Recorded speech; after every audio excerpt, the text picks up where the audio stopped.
Hey everybody, it's Anna. Welcome to the Wednesday card and this week's tarot story. Today we have the Eight of Swords, which is one of my favorite cards. It does look like it's troublesome at first glance, but this is an 8 card, and the 8 is connected to feeling empowered and in flow. Swords are connected to the mind. They're about ideas, beliefs, expectations. So when we look at this card, at first glance, the woman looks as though she's disempowered. She's wrapped up in some binding. She's got a blindfold. She's in this cage of swords. But this is an 8 card, so we know that just because it looks one way doesn't make it so.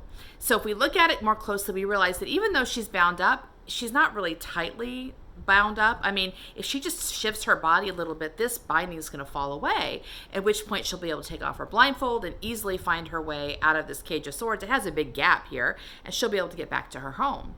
So this card shows up when we are feeling as though we are trapped, but we are not actually trapped. We are trapped because our mind thinks we are trapped. So basically we have a mindset which is telling us something about ourselves. It's telling us a belief system which is communicating to us limitation.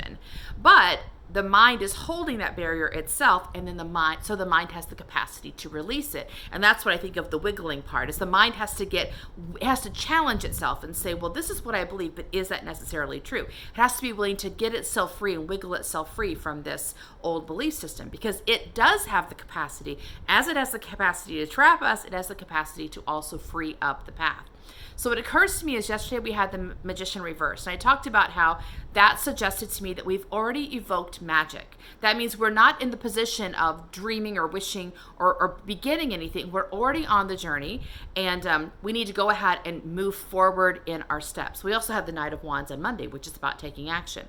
So what occurs to me is if we are getting stopped in the path, if we have a dream or a vision, but we keep getting stuck, that's likely what this is. There is some kind of mindset or limitation belief that we're hitting onto, and we think we can't get past it because we probably banged on it a little while.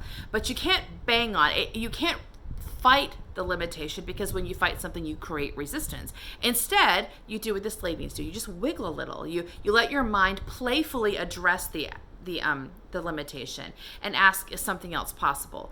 And in this work, you're going to find, if you might need help doing it, but you find why the mind is so resistant. Sometimes the mind is just stuck in a pattern. It just has repeated this one belief to itself over and over, and it needs just a new pattern to adapt to. In which case, just challenging the mind should get the mind to loosen up a little bit and see what else is possible.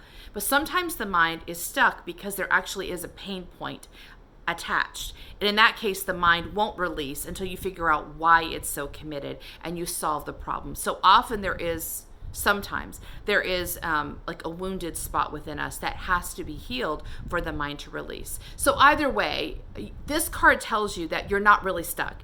You seem to be stuck because the mind's not relenting yet.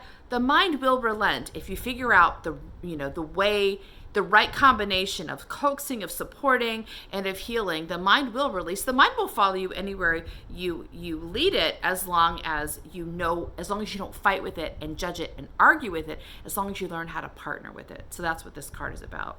See you tomorrow for our next one. Bye.